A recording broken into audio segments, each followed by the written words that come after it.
Hello friends, happy Wednesday. Today is a mix of weightlifting and gymnastics.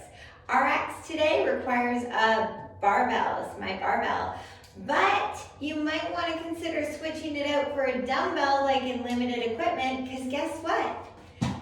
They're going to use a lot of dumbbells in the open. And guess what? You're signing up for the open. Yay! I hope that wasn't creepy. Sign up for the open.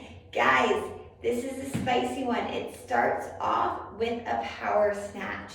That means our feet are hip width distance apart and our hands are wide. Remember that test here we do in class? That's what we want. From here, guys, we're bringing our bum down, keeping that bar close as we shrug and drop under into a quarter squat. If you do not have a barbell and you have a dumbbell, very similar concept. Both heads of the dumbbell, can you see it? They start on the ground. Ooh, my code went again. From here, guys, you're gonna give me a nice flat back. You're gonna drive through those legs, punch it overhead.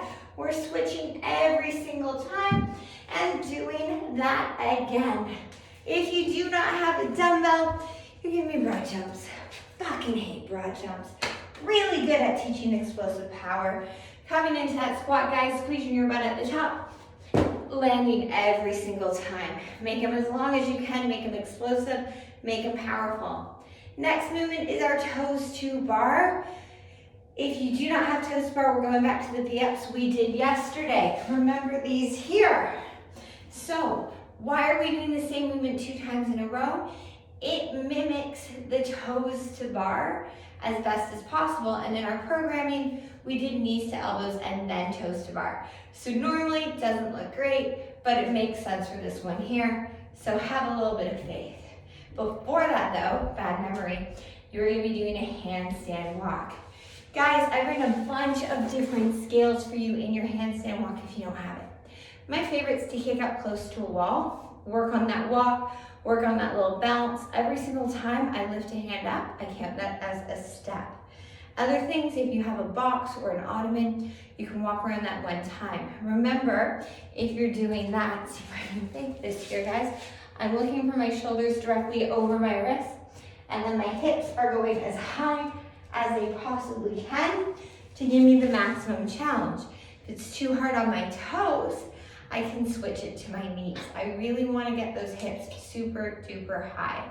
Then you're going to play with the handstand walk and the V-up again.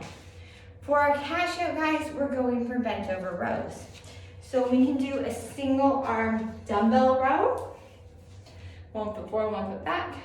And this doesn't need to be a dumbbell. It can be any sort of object with weight. And if you find it light, do more reps. Or it can be a barbell. Either grip you want. Hinging over, same idea, coming all the way into the base of the ribcage and down. Notice my back is nice and flat, and that's what we're looking for you guys every single time. After that, guys, you're gonna give me a stocks press. So, if you don't have a PVC or a barbell or something like that, use a broomstick. You really don't need a lot of weight for this. And if you need to make it a little bit heavier, you can tie something around it.